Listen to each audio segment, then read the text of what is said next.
सर्दियों का मौसम था। सुबह हो चुकी थी, लेकिन सूरज की किरणें अभी भी छिपी हुई थी। हमेशा की तरह मोमोई तामुली बरबरुआ सुबह की ताज़ी हवा का आनंद उठा रहे थे। सुबह के वातावरण से पूरा जंगल निखर उठा था। तभी उन्हें अचानक एक छोटे बच्चे की रोने की आवाज़ आई। आवाज़ सुनकर वह ठिठक गए।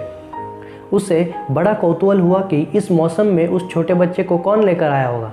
जहाँ से आवाज़ आ रही थी वह उस दिशा की ओर बढ़ा। वहाँ जाकर पहुँचने के बाद उसने देखा कि जो एक छोटा बच्चा जो मुश्किल से 6 मास का होगा एक पेड़ के नीचे पड़ा था। आश्चर्य तो उसे तब हुआ जब उसने देखा कि वह बच्चा खून से सना हुआ है और फिर भी जीवित है।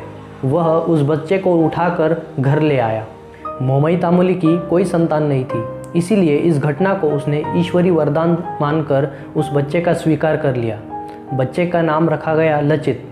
असमी भाषा में ल का अर्थ होता है खून और चित का अर्थ होता है सना हुआ, यानी खून से सना हुआ।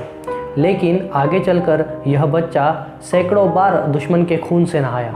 आगे चलकर असमी सेना का यह सेनापति लचित बड़फुकन के नाम से प्रसिद्ध हुआ। राम सिंह के नेतृत्व में आई मुगलों की सेना को उसने अपनी वीरता से नीचा दिखाया।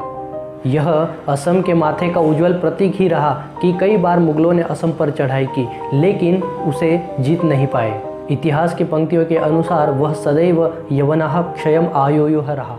तो इस वीर सेनापति लचित बड़फुकन के बारे में आज हम सुनने वाले हैं, उनकी क्वालिटीज़ के बारे में सुनने वाले हैं। अगर आप सेनापति लचित बड़फुकन को पहले से जानते हैं तो नीचे कमेंट बॉक्स में ज़रूर बताइए। इससे पहले मैं कहना चाहता हूँ कि वीडियो को एंड तक देखना है। वीडियो अगर अच्छा लगे तो लाइक करना है, फ्रेंड्स के साथ शेयर करना है और चैनल पर नए हो तो सब्सक्राइब करना है।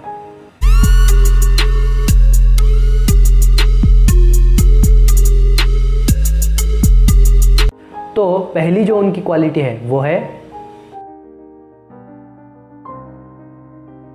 लचित को सेनापति नियुक्त करने के लिए राजा ने दरबार में बुलाया।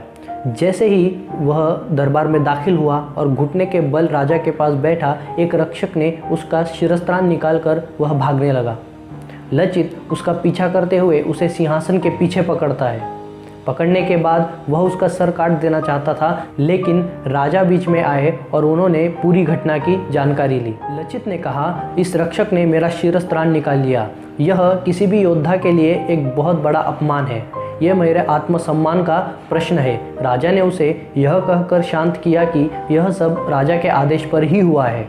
वह ऐसे किसी व्यक्ति के खोज में थे जो अपने सम्मान को अपनी जिंदगी से बढ़कर मानता हो। लचित परीक्षा में सफल हुए। अब लचित को गुवाहाटी के प्रमुख सेनापति बड़फुकन के रूप में नियुक्त किया गया। लचित अब लचित बड़फुकन हुए। मुगलों को देश से बाहर निकालने का वचन उन्होंने राजा को दिया।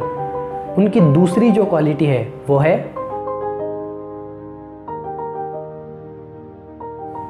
एक बार युद्ध के समय असमिया सेना का जो तटबंध था उसका एक भाग ध्वस्त हो गया।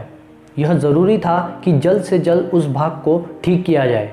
अपने मामा के नेतृत्व में कुछ सिपाहियों को उसने वह भाग ठीक करने का काम सौंपा। कुछ समय बाद सिपाही थक गए और मामा से उन्होंने आराम की अनुमति मांगी। मामा ने उन्हें अनुमति दी और खुद भी सोने को चले गए। आधी रात को जब लचित वहाँ देखने आए कि काम पूरा हुआ या नहीं, तो उसने वहाँ सबको सोया हुआ पाया। उसका क्रोध बहुत ज़्यादा बढ़ गया। उसने अपने मामा को नींद से जगाया और पूछा कि काम अब तक पूरा हुआ नहीं है, फिर भी कैसे सब सोए हैं। मामा कुछ सफाई देते उससे पहले ही लचित ने तलवार निकालकर एक ही बार में अपने मामा का सिर काट दिया और कहा, मेरा मामा मेरे देश से बढ़कर नहीं। असमी में ऐसा कहा जाता है कि देखत कई मामा डांगर ना होए।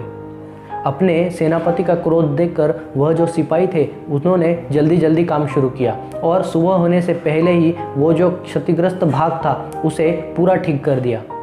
सुबह जब मुगलों ने वहाँ देखा तो उन्हें आश्चर्य हुआ कि जो भाग हमने कल शाम को ही तोड़ा था वह आज पूर्ण रूप से ठीक है। देश के प्रति जो निष्ठा सेनापति लचित बड़फुकन की थी वह वंदनीय थी। तीसरी जो उनकी क्वालिटी है वो है इटाखुली की लड़ाई में लचित के सैनिकों का स्वागत मुगलों ने तोपों से किया। तोप बंद कराए बगैर युद्ध जीतना लगभग नामुमकिन था। लचित ने सोच विचार कर एक योजना बनाई वही योजना उन्होंने उनके गुप्तचरों को बताई। गुप्तचरों को 2 दलों में बांटा गया और इटाखुली के अलग अलग भाग में भेजा गया। मध्य रात्रि में एक ओर से गोलियों की आवाज़ सुनकर मुगल सेना चकित रह गई। मुगल सरदार अपने सिपाहियों को लेकर आवाज़ जहां आ रही थी, जिस दिशा से आ रही थी, उस दिशा की ओर बढ़े। इसी अवसर की राह देख रहे लचित के दूसरे दल के गुप्तचर उन तोपों के पास गए। उन्होंने उन तोपों के मुंह पानी से भर दिए और वे भी वहां से भाग गए। दूसरे दिन सुबह लचित की सेना ने उस किले पर आक्रमण बोल दिया। शत्रु की सेना किले पर चढ़ते देख मुगल सरदार को आश्चर्य हुआ। तोपों को चलाकर शत्रु का नाश करने की आज्ञा उसने अपने सिपाहियों को दी, लेकिन यह क्या, एक भी तोप नहीं चल रही थी। असमी सेना का आक्रमण इतना भयंकर था कि मुगलों को आखिर सरेंडर करना पड़ा। लचित के अंदर प्रवेश करते ही उसकी जय जयकार होने लगी। इटाखुली का वायुमंडल इस जयघोष से निनादित हुआ। लचित की विजय वार्ता सुनकर राजा को बहुत आनंद हुआ। लचित की देश के प्रति जो निष्ठा थी वह वंदनीय थी। सेनापति लचित बड़फुकन देश के युद्ध के लिए आज भी एक आइकॉन है। वीडियो कैसा लगा कमेंट बॉक्स में ज़रूर बताइए। ऐसे कौन से देशभक्त पर वीडियो बननी चाहिए यह भी आप कमेंट बॉक्स में बता सकते हैं। वीडियो अगर अच्छा लगा तो लाइक कीजिए, फ्रेंड्स के साथ शेयर कीजिए और चैनल पर नए हो तो सब्सक्राइब कीजिए। सेनापति लचित बड़फुकन को वंदन करते हुए आज का वीडियो समाप्त करता हूँ। फिर मिलेंगे अगले एपिसोड में ऐसे ही किसी वीर देशभक्त की गाथा सुनने। तब तक के लिए भारत माता की जय।